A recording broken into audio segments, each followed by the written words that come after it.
ഈ channel subscribe ചെയ്ത് കാണണേ. അമ്മയും നൈനിയൊക്കെ ചന്തുമോളെ ഇത്രയധികം സ്നേഹിക്കുന്നെങ്കിൽ ചന്തുമോൾ അവിടെ നിന്ന് വളർന്നോട്ടെ എന്നിങ്ങനെ പറയുകയാണ്. അപ്പോൾ ആദർശ് പറയണം, അതങ്ങനെയല്ലടാ, അനഘയെ ചതിച്ച് എന്നിട്ട് അവളെ ഒരു കുഞ്ഞ് സമ്മാനിച്ചിട്ട് ആ പേര് എൻ്റെ തലയിൽ പിടിച്ചിട്ടത് ആരാന്ന് അറിയണ്ടേ എന്ന്. അതെന്തിനാണെന്ന് അറിയണത്. അപ്പോൾ നൈനയും പറയുകയാണ്, അതെന്തായാലും കണ്ടുപിടിക്കണം കിരണേട്ടാ എന്ന്. അപ്പോൾ ആദർശൻ നൈനയും കിരണും ഒക്കെ ചന്തുമോളുടെ അച്ഛനെ കണ്ടുപിടിക്കാനുള്ള തീരുമാനത്തിലാണ്. പിന്നീട് ആദർശൻ നൈനയും വീട്ടിലേക്ക് വരുമ്പോൾ ചന്തുമോൾ കളിച്ചുകൊണ്ടിരിക്കുകയാണ്.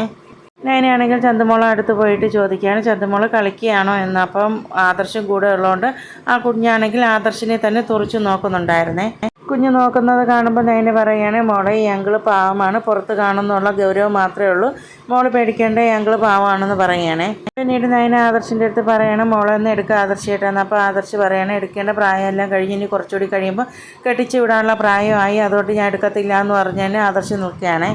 അപ്പോൾ ഇതൊക്കെ കേട്ടുകൊണ്ട് അഭി വരുന്നുണ്ടായിരുന്നു. എന്നിട്ട് അഭിയാണെങ്കിലും പറയുന്നുണ്ടായിരുന്നു, എന്തിനേട്ടാ കുഞ്ഞിനെ ഇങ്ങനെ പേടിപ്പിക്കുന്നത് എന്ന്. അപ്പോൾ ആദർശാണെങ്കിലും അഭിയുടെ അടുത്ത് പറയുകയാണ്, എന്നാൽ പിന്നെ നീ തലയിലെടുത്ത് വെച്ചുകൊണ്ട് നടക്കുക എന്ന് പറഞ്ഞിട്ട് അബിയുടെ അടുത്ത് ദേഷ്യപ്പെട്ട് ആദർശ് പറഞ്ഞിട്ട് അവിടെ നിന്ന് പോവുകയാണ്.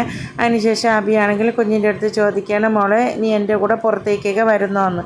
അപ്പോൾ കുഞ്ഞൊന്നും മിണ്ടുന്നില്ല. അപ്പോൾ നൈന ചോദിക്കുകയാണ്, മോളെ ചെറിയച്ഛൻ്റെ കൂടെ പുറത്ത് നീ പോകുന്നോ എന്ന്. അപ്പോൾ ഇല്ല എന്നാണ് പറയുന്നത്. അപ്പോൾ അബിയാണെങ്കിലും ചന്തുമോളടുത്ത് പറയുന്നുണ്ടായിരുന്നു, ഞാൻ പുറത്ത് പോയിട്ട് വരുമ്പോൾ മോൾക്ക് കളിപ്പാട്ടെല്ലാം വാങ്ങിക്കൊണ്ട് വരാമെന്ന് പറഞ്ഞ് അബി പോവുകയാണ്. അപ്പോൾ നൈനയാണെങ്കിലും ചിന്തിക്കുകയാണ്, ഇനി ഇവനായിരിക്കുമോ ചന്തുമോളുടെ അച്ഛൻ എന്ന്. അതിനുശേഷം അബി പോയതിന് ശേഷം നൈനയാണെങ്കിൽ ചന്തുമോളടുത്ത് ചോദിക്കുകയാണ്, ഞാനൊരു കാര്യം മോളടുത്ത് ചോദിച്ചാൽ മോൾ സത്യം പറയുമെന്ന്.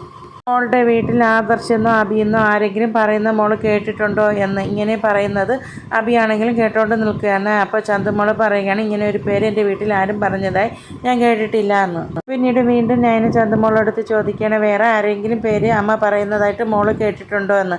അപ്പോൾ ചന്തുമോൾ ഇല്ല എന്ന് തന്നെയാണ് പറയുന്നത്. അപ്പോൾ നൈന പറയുകയാണ്, എന്ത് ചോദിച്ചാലും ഇല്ല എന്നാണല്ലോ കുഞ്ഞ് പറയുന്നത്. അപ്പോൾ ഞാൻ പറയുന്നുണ്ടായിരുന്നു, എന്ത് ചോദിച്ചാലും ഇല്ല എന്നുള്ള മറുപടിയാണല്ലോ മോൾക്ക് പറയാനുള്ളതെന്ന് പറഞ്ഞിട്ട് രണ്ടുപേരും കളിക്കുന്നുണ്ടായിരുന്നു. അപ്പോൾ അബിയുടെ മനസ്സിൽ എന്തൊക്കെ ആലോചിച്ച് ചിന്തിച്ചെടുക്കുകയാണ്. അതിനുശേഷം മുത്തച്ഛനെയാണ് കാണിക്കുന്നത്. ആദർശ് നൈനയും കൂടി മുത്തച്ഛൻ്റെ അടുത്ത് വരികയാണ്. എന്നിട്ട് ആദർശ് പറയുകയാണ്, നൈനയുടെ അടുത്ത് എല്ലാ കാര്യങ്ങളും പറഞ്ഞപ്പോഴാണ് എനിക്ക് ആശ്വാസമായെന്ന്. അപ്പോൾ നൈന മുത്തശ്ശൻ്റെ അടുത്ത് പറയുകയാണ്, ഈ കാര്യം ആദ്യം അറിഞ്ഞപ്പോൾ എന്നോടല്ലേ പറയേണ്ടിയിരുന്നത്. മുത്തശ്ശനെക്കുറിച്ച് ആരെങ്കിലും മുത്തശ്ശീൻ്റെ അടുത്ത് തെറ്റായ കാര്യങ്ങൾ പറഞ്ഞാൽ മുത്തശ്ശി അത് വിശ്വസിക്കും. അതുപോലെ തന്നെയല്ലോ ഞാനും, അങ്ങനെ ഞാൻ വിശ്വസിക്കാത്തൊന്നുമില്ലല്ലോ. അപ്പോൾ എൻ്റെ അടുത്തല്ലേ ഈ കാര്യങ്ങൾ ആദ്യം പറയേണ്ടതെന്ന്. അപ്പോൾ മുത്തശ്ശൻ പറയണ, ഒരു പക്വതയുള്ള പെൺകുട്ടികൾ ചിന്തിക്കും പോലെയാണ് മോൾ ചിന്തിക്കുന്നത്. അത് തുടക്കം മുതലേ അങ്ങനെ തന്നെയാണ്. അതുകൊണ്ടാണ് മോളടുത്ത് ഞാൻ ഈ വീട്ടിൻ്റെ താക്കോൽ ഏൽപ്പിച്ചതെന്ന്. നൈന സത്യങ്ങളെല്ലാം അറിഞ്ഞതിൽ മുത്തശ്ശന് ഒരുപാട് സന്തോഷമാണ്. അതിനുശേഷം നൈനയുടെ അടുത്ത് മുത്തശ്ശൻ പറയുകയാണ്, സത്യം കണ്ടുപിടിച്ചാലും കണ്ടുപിടിച്ചില്ലെങ്കിലും ആ കുഞ്ഞിനെ വെറുക്കരുത്, മോളിവിടെ വളർന്നോട്ടെ എന്ന് പറയുമ്പോൾ നൈന പറയുകയാണ്, എനിക്ക് ചന്തുമോളുണ്ട് ഭയങ്കര സ്നേഹമാണ്, ആര് തള്ളിക്കളഞ്ഞാലും ഞാൻ തള്ളിക്കളയത്തില്ല. എന്നിട്ട് നൈന അവിടെ നിന്ന് പോകുന്നുണ്ടായിരുന്നു. അതിനുശേഷം മുത്തശ്ശൻ ആദർശിൻ്റെ അടുത്ത് പറയുകയാണ്, ഇങ്ങനെ ഒരു കാര്യം അറിഞ്ഞിട്ട് നിൻ്റെ കൂടെ നൈന നിന്നല്ലോ, ഇങ്ങനെ ഒരു ഭാര്യയെ കിട്ടിയതിൽ നീ ഒരു ഭാഗ്യവാനാണെന്ന്. ഇത് സ്വപ്നത്തിൽ മാത്രം വരുന്ന കാര്യമാണ്. ഇത് സ്വന്തം ജീവിതത്തിൽ വരുമ്പോൾ ഇതാരും നിസ്സാരമായിട്ട് എടുക്കത്തില്ല, ഗൗരവമായിട്ട് എടുക്കത്തുള്ളൂ. എന്നിട്ട് നൈന ഇത് നിസ്സാരമായിട്ട് എടുത്തില്ലേ, നിൻ്റെ കൂടെ നിന്നില്ലേ എന്ന്. അപ്പോൾ ആദർശ് പറയണ, അവളുടെ സ്വഭാവം എനിക്കറിയാം, അതുകൊണ്ട് തന്നെ ഈ നന്ദി സ്നേഹവും കടപ്പാട് എന്നും നൈനയുടെ അടുത്ത് ഉണ്ടായിരിക്കുമെന്ന്. ഇത് ആദർശ് മുത്തശ്ശൻ്റെ അടുത്ത് പറയുന്നുണ്ടായിരുന്നു, എന്തായാലും സത്യം കണ്ടുപിടിക്കണം. ഇങ്ങനെ ഒരു സാഹചര്യം വന്നപ്പോൾ ആരായാലും തളർന്നു പോകും, അതുപോലെ തന്നെ ഞാനും തളർന്നു പോയത്. നിമിഷങ്ങളിൽ കൂടിയാണ് ഞാനും കടന്നു പോയെന്ന് ആദർശ് പറയണതിന് ശേഷം ആദർശം മുത്തശ്ശനും കൂടി അകത്തേക്ക് കയറിപ്പോവുകയാണ്. അപ്പോൾ അനിയാണെങ്കിലും വീണ്ടും കവിത എഴുതിക്കൊണ്ടിരിക്കുകയാണ്. എന്താടാ നീ എഴുതുന്ന കവിത എഴുതുകയാണോ എന്നിങ്ങനെ ചോദിക്കുമ്പോൾ അനി പറയുകയാണ്, ഇവിടെ തന്നെ ഒരുപാട് കാര്യങ്ങളുണ്ടല്ലോ, കവിത എഴുതാൻ കണക്കായിട്ടുള്ള പ്രശ്നങ്ങളുണ്ടല്ലോ എന്ന് ദേഷ്യത്തിൽ തന്നെയാണ് അനി പറയുന്നത്. നീ ചോദിക്കുന്നുണ്ടായിരുന്നു, അതിനിപ്പോൾ ഏട്ടത്തിക്കും ഏട്ടനും എന്താ വേണ്ടതെന്ന് ഇങ്ങനെ ചോദിക്കുകയാണ്. അപ്പോൾ ആദർശിൻ്റെ കയ്യിലൊരു കവറുണ്ടായിരുന്നേ, ആ കവറാണെങ്കിൽ ആദർശ് അനിക്ക് കൊടുക്കുകയാണ്. അനിക്കൊരു വാച്ചായിട്ടാണ് ആദർശ് വന്നത്. ആദർശ് ഗിഫ്റ്റ് കൊടുക്കുമ്പോൾ അനി ചോദിക്കുകയാണ്, ഇന്ന് ഗിഫ്റ്റ് തരാൻ വേണ്ടി എൻ്റെ ബർത്ത്ഡേ ഒന്നും അല്ലല്ലോ എന്ന്. അപ്പോൾ ആദർശ് പറയുകയാണ്, ഇന്ന് ഞാൻ നിൻ്റെ അടുത്ത് കുറച്ച് ദേഷ്യത്തിൽ സംസാരിച്ചില്ലേ, അതിനൊരു പരിഹാരമായിട്ടാണ് നിനക്ക് ഞാൻ ഈ വാച്ച് വാങ്ങിച്ചതെന്ന് ഇങ്ങനെ പറയണേ. അപ്പോൾ നീ പറയുകയാണ്, അതിന് ഈ പരിഹാരം ഇങ്ങനെയല്ലേ കാണേണ്ടത്, ഞാൻ എൻ്റെ പ്രശ്നം പറഞ്ഞിട്ട് അത് ഏട്ടനൊന്നും മിണ്ടിയില്ലല്ലോ, ആ പ്രശ്നങ്ങൾ പരിഹരിച്ച് തരേണ്ടതാണ് ചെയ്യേണ്ടതെന്ന്. അനാമികയുടെ അനിയുടെയും കാര്യങ്ങളാണല്ലോ എപ്പോഴും അനി പറയുന്നത്. അപ്പോൾ ആദർശാണെങ്കിൽ അത്ര അത് ഉൾക്കൊള്ളുന്നില്ലേ ആ കാര്യങ്ങൾ പറഞ്ഞിട്ടും. അപ്പോൾ ആദർശ് പറയാണ്, നീ വേറെ എന്ത് കാര്യം പറഞ്ഞാലും ഞാൻ അത് ശരിയാക്കി തരാം, പക്ഷേ ഈ കാര്യം മാത്രം എന്നെ കൊണ്ട് പറ്റത്തില്ല എന്നു. ഈ അനാമിക ഒരുമിച്ച് പോകുന്നത് തന്നെയാണല്ലോ നൈനയുടെയും ആദർശിൻ്റെ ആഗ്രഹം, അതുകൊണ്ട് അത് അവരൊന്നും കാര്യമാക്കി എടുക്കുന്നില്ല. അതിനുശേഷം ആദർശ് നൈനയും കൂടി അനിക്കാണെങ്കിൽ വാച്ചൊക്കെ കെട്ടിക്കൊടുക്കുകയാണേ. വാച്ചൊക്കെ കെട്ടി നോക്കിയിട്ട് കൊള്ളാമെന്ന് പറഞ്ഞിട്ട് ആദർശ് അവിടെ നിന്ന് പോകണേ. നൈനയും പോകാൻ തുടങ്ങുമ്പോൾ അനിയാണെങ്കിൽ ഏട്ടത്തിയോടെ നിന്നേന്ന് പറഞ്ഞിട്ട് അനി പറയുന്നുണ്ടായിരുന്നു, ഞാൻ ഏട്ടന് അനാമികയുടെ കുറച്ച് ഫോട്ടോസൊക്കെ കാണിച്ചു കൊടുത്ത് അത് ഏട്ടത്തി കണ്ടായിരുന്നു എന്ന് പറയുമ്പോൾ നയന പറയണേ എനിക്ക് ആ ഫോട്ടോസൊന്നും കാണണ്ടെന്ന്. അപ്പോൾ അനി പറയണേ ഏട്ടത്തി അങ്ങനെ പോയാലേ ഫോട്ടോസൊക്കെ കണ്ടിട്ട് പോയാൽ മതിയെന്ന് പറഞ്ഞ് പിടിച്ച് നിർത്തി കാണിച്ചു കൊടുക്കുകയാണ് അനാമികയുടെ ഫോട്ടോസൊക്കെ. ആ ഫോട്ടോസൊക്കെ കാണുമ്പോൾ നയനയ്ക്ക് വിഷമമാണ്. എന്നിട്ട് അനിയാണെങ്കിൽ നയനെ എടുത്ത് ചോദിക്കുകയാണ്, ഇങ്ങനെയുള്ളവളെ കൂടെ ഞാൻ ഇനിയും ജീവിക്കണോ ഏട്ടത്തി എന്ന് ചോദിക്കുകയാണ്. അപ്പോൾ നയന പറയുകയാണ്, ഇപ്പോൾ ഇങ്ങനത്തെ വീഡിയോസും ഫോട്ടോസും ഒക്കെ ക്രിയേറ്റ് ചെയ്യാൻ പറ്റുമല്ലോ എന്നിങ്ങനെ പറയുമ്പോൾ അനി പറയുകയാണ്, ഇതെൻ്റെ ഫ്രണ്ട്സായ രാകേഷും വിഘ്നേഷും കൂടി എനിക്ക് പാർക്കിൽ കൂടി പോയപ്പോൾ കാണിച്ചു തന്നതാണെന്ന്.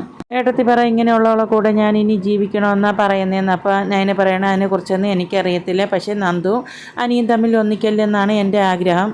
ഞങ്ങൾ 2 പെൺകുട്ടികൾ ഇങ്ങോട്ട് വന്ന് അതിൻ്റെ കൂട്ടത്തിന് മൂന്നാമത് നന്ദുവും കൂടി വരികയാണെങ്കിൽ ഇനി നന്ദുവിനെ കുറ്റപ്പെടുത്താൻ പലരും കാണും. അതിൻ്റെ കൂട്ടത്തിൽ അനിയുടെ അമ്മ തന്നെ ആദ്യം കാണും. നന്ദു അനിയും തമ്മിൽ ഒന്നിക്കലിന് താല്പര്യമില്ല എന്ന് പറഞ്ഞിട്ട് നയനെ അവിടെ നിന്ന് പോകണതിന് ശേഷമാണെങ്കിൽ ട്രെയിനിങ് ക്യാമ്പാണ് കാണിക്കുന്നത്. നല്ല രീതിയിൽ നന്ദുവിനെ ഇട്ട് ബുദ്ധിമുട്ടിക്കുകയാണ് ആ ട്രെയിനർ. നന്ദുവിനെ മാത്രം വിളിച്ചിട്ടാണ് പുഷപ്പ് ചെയ്യാനും ഓരോ കാര്യങ്ങളും ആ ട്രെയിനർ ചെയ്യിപ്പിക്കുന്നത്. നന്ദുവിനെ ഇങ്ങനെ ഓരോന്നും ചെയ്യിപ്പിക്കുന്ന നന്ദുവിൻ്റെ കൂട്ടുകാരെയാണെങ്കിൽ ശ്രദ്ധിക്കുന്നുണ്ടായിരുന്നു. അവൾക്കാണെങ്കിൽ തീരെ ഒന്നും ഇഷ്ടപ്പെടുന്നില്ലേ. പിന്നീട് നന്ദു ഓരോന്നും ചെയ്യുന്ന എക്സസൈസൊക്കെ ആ ട്രെയിനറാണെങ്കിൽ മാറി നിന്നെല്ലാം വീഡിയോ എടുക്കുന്നുണ്ടായിരുന്നു, ആരും കാണാതെ. ആണെങ്കിൽ പുഷപ്പൊക്കെ എടുത്ത് ആകെ ക്ഷീണിച്ച് നിൽക്കുകയാണ്. അപ്പോൾ ട്രെയിനറോട് നന്ദി ചോദിക്കുകയാണ്, ഞാനൊന്ന് റെസ്റ്റ് എടുത്തോട്ടെ എന്ന്. അപ്പോൾ ട്രെയിനർ പറയാണ്, അങ്ങനെ റെസ്റ്റ് ഒന്നും എടുത്തുകൂടാ, ട്രെയിനിങ് പീരീഡിൽ റെസ്റ്റ് ഒന്നും കാര്യമില്ല എന്ന് പറഞ്ഞിട്ട് നന്ദുവിനെ വീണ്ടും ഓട്ടിക്കുകയൊക്കെ ചെയ്യുകയാണ് ആ ട്രെയിനർ. പിന്നെ വീണ്ടും ഓരോന്നും ചെയ്യിപ്പിക്കുകയാണ്. അപ്പോൾ നന്ദുവിന് ആകെ ബുദ്ധിമുട്ടാണ്. അപ്പോൾ നന്ദുവിൻ്റെ കൂട്ടുകാരിയാണ് ഇതൊക്കെ ശ്രദ്ധിക്കുന്നുണ്ടായിരുന്നു. അപ്പോൾ മനസ്സിൽ ഓരോന്നും പറയുന്നുണ്ടായിരുന്നു. ഇതാ ട്രെയിനർ കേൾക്കുന്നുണ്ടായിരുന്നു. എന്നിട്ട് ട്രെയിനർ നന്ദുവിൻ്റെ കൂട്ടുകാരിയുടെ അടുത്ത് വന്നിട്ട് പറയണേ, നിനക്ക് അവളോട് ഇത്തിരി സഹതാപമുണ്ട്, എന്നാൽ പിന്നെ നീയും കൂടി അവളോട് സഹകരിച്ചേക്ക് എന്ന് പറഞ്ഞിട്ട് ആ നന്ദുവിൻ്റെ കൂട്ടുകാരി തുഷാരി അങ്ങോട്ടും ഇങ്ങോട്ടും ഓടാനൊക്കെ പറയുകയാണ്. എന്നിട്ട് ഈ വീഡിയോസ് എടുത്തതെല്ലാം വേണുവിന് അയച്ചു കൊടുക്കുകയാണ്. അപ്പോൾ വേണുവിന് ഈ വീഡിയോസൊക്കെ കാണുമ്പോൾ ഭയങ്കര സന്തോഷമാവുകയാണ്. വേണുവാണെങ്കിലും സന്തോഷത്തിൽ രേവതിയെ അനാമികയൊക്കെ വിളിച്ച് കാണിച്ചു കൊടുക്കുകയാണ്. എന്നിട്ടാണെങ്കിൽ അനാമിക പറയുകയാണ്, എന്തായാലും അവൾ എസ് ഒന്നും ആകാൻ പോകുന്നില്ല, അവൾ ഇങ്ങോട്ട് തന്നെ തിരിച്ചു വന്നേക്കുമെന്ന്. രേവതി പറയുകയാണ്, അവൾ കളരിയും കരാട്ടയൊക്കെ പഠിച്ച പെൺകുട്ടിയാണ്, അതുകൊണ്ട് എല്ലാം അവൾ തരണം ചെയ്ത് പിടിച്ചു നിൽക്കുമെന്ന്. വേണു പറയുന്നുണ്ടായിരുന്നു, മധുസാറാണെങ്കിൽ ആ രീതിയിലാണ് അവളടുത്ത് ഓരോന്നും ചെയ്യിപ്പിക്കുന്നത്, അതുകൊണ്ട് അവിടെ മടുത്ത് അവൾ എസ് ഒന്നും ആവാതെ ഇങ്ങ് തിരിച്ച് വന്നേക്കുമെന്ന്. എന്നിട്ട് അനാമിക പറയുകയാണ്, ഈ വീഡിയോസൊക്കെ എനിക്കൊന്ന് അയച്ചു കൊടുക്കണം എന്നിങ്ങനെ പറയുകയാണ്. അപ്പോൾ വേണു പറയുകയാണ്, മോളെ മണ്ടത്തനമൊന്നും കാണിക്കല്, അനിയുടെ മുത്തച്ഛൻ അറിയുകയാണെങ്കിൽ മധുസാറിൻ്റെ പണി പോകുമെന്ന്. മോളെ മണ്ടത്തനമൊന്നും കാണിക്കില്ല, അധികം നാളൊന്നും അവൾ അവിടെ പിടിച്ച് നിൽക്കത്തില്ല, അതുപോലെയാണ് മധുസാർ അവളയിൽ കാണിക്കുന്നത്, അതുകൊണ്ട് അവൾ അവിടെ മടുത്ത് തിരിച്ചിങ്ങോട്ട് വന്നേക്കുമെന്ന്. മോള് സമാധാനമായിട്ടിരിക്കുക, അവൾ എസ് ഒന്നും ആകാൻ പോകുന്നില്ല എന്ന് അനാമികയുടെ അടുത്ത് വേണു പറയുന്നുണ്ടായിരുന്നേ. ആ ഒരു ആശ്വാസത്തിലാണ് രേവതിയാണെങ്കിലും അനാമികയായാലും. അതിന് ശേഷമാണെങ്കിൽ ആദർശാണെങ്കിൽ എന്തോ ചിന്തിച്ചുകൊണ്ടിരിക്കുകയാണ്. ആ സമയം നയനയാണെങ്കിൽ അവിടെ വരികയാണ്. വന്നിട്ട് നയന ആദർശൻ്റെ ചോദിക്കുകയാണ്, എന്താ ആദർശേട്ടൻ ചിന്തിച്ചുകൊണ്ടിരിക്കുന്നതെന്ന്. ചന്തുമോളെ കുറിച്ചാണ് ആദർശേട്ടൻ ചിന്തിച്ചുകൊണ്ടിരിക്കുന്നതെന്ന് ചോദിക്കുമ്പോൾ ആദർശ് പറയുകയാണ്, ഇല്ല, ഞാൻ അനിയുടെ കാര്യം ഓർത്താണ് ചിന്തിച്ചിരുന്നതെന്ന്. അനിയുടെ കാര്യത്തിൽ നമുക്ക് തെറ്റുപറ്റിപ്പോയി, അനിയും അനാമികയും ഒരു രീതിയിലും ഒത്തുപോകുന്നില്ലല്ലോ. അനാമിക ഇങ്ങനെ മുന്നോട്ട് പോകുന്നതെന്ന് മുത്തശ്ശൻ അറിഞ്ഞ് ആ മുത്തശ്ശൻ ഒരിക്കലും സഹിക്കാൻ പറ്റത്തില്ല എന്ന്. അപ്പോൾ നയനയാണെങ്കിലും പറയുന്നുണ്ടായിരുന്നു, അനാമിക ആയിരുന്നെങ്കിൽ അനിയെ സ്നേഹിച്ചിരുന്നെങ്കിൽ അനി ഒരുപാട് അനാമികയെ സ്നേഹിച്ചെങ്കിൽ, പക്ഷേ അനാമിക അവനെ സ്നേഹിക്കാൻ കൂട്ടാക്കുന്നില്ല. നന്ദുവിനെ നല്ല രീതിയിൽ ഉപദേശിക്കുന്നുണ്ട്, പക്ഷേ അനിയുടെ കാര്യം പറയുമ്പോൾ അവൾ സത്യമൊന്നും പറയുന്നില്ല. നയനയാണെങ്കിൽ ആദർശിനടുത്ത് പറയുകയാണ്, അനിയാണെങ്കിൽ എനിക്ക് അനാമികയുടെ വീഡിയോസൊക്കെ കാണിച്ചു തന്നു. ഒരാൾ കെട്ടിയ താലി ഇട്ടിട്ട് മറ്റുള്ളവരുടെ കൂടെ പോകുന്നത് ശരിയാണോ ആദർശേട്ടാന്നിങ്ങനെ നയന ചോദിക്കുമ്പോൾ ആദർശ് പറയുകയാണ്, അത് ശരിയല്ലല്ലോ, നയനിയാണെങ്കിലും ഇപ്പോഴും നന്ദുവിൻ്റെ പുറകെയാണല്ലോ നടക്കുന്നതെന്ന് അവൾ പറയുന്നത്. അവളുടെ സ്വഭാവം ഇങ്ങനെ ആയതിന് ഏറ്റവും കൂടുതൽ പങ്ക് അവളുടെ അമ്മയും അച്ഛനും തന്നെ. അവളുടെ അമ്മയും അച്ഛനും ഇപ്പോഴും പൊങ്ങച്ചവും പറഞ്ഞുകൊണ്ടല്ലേ നടക്കുന്നത്.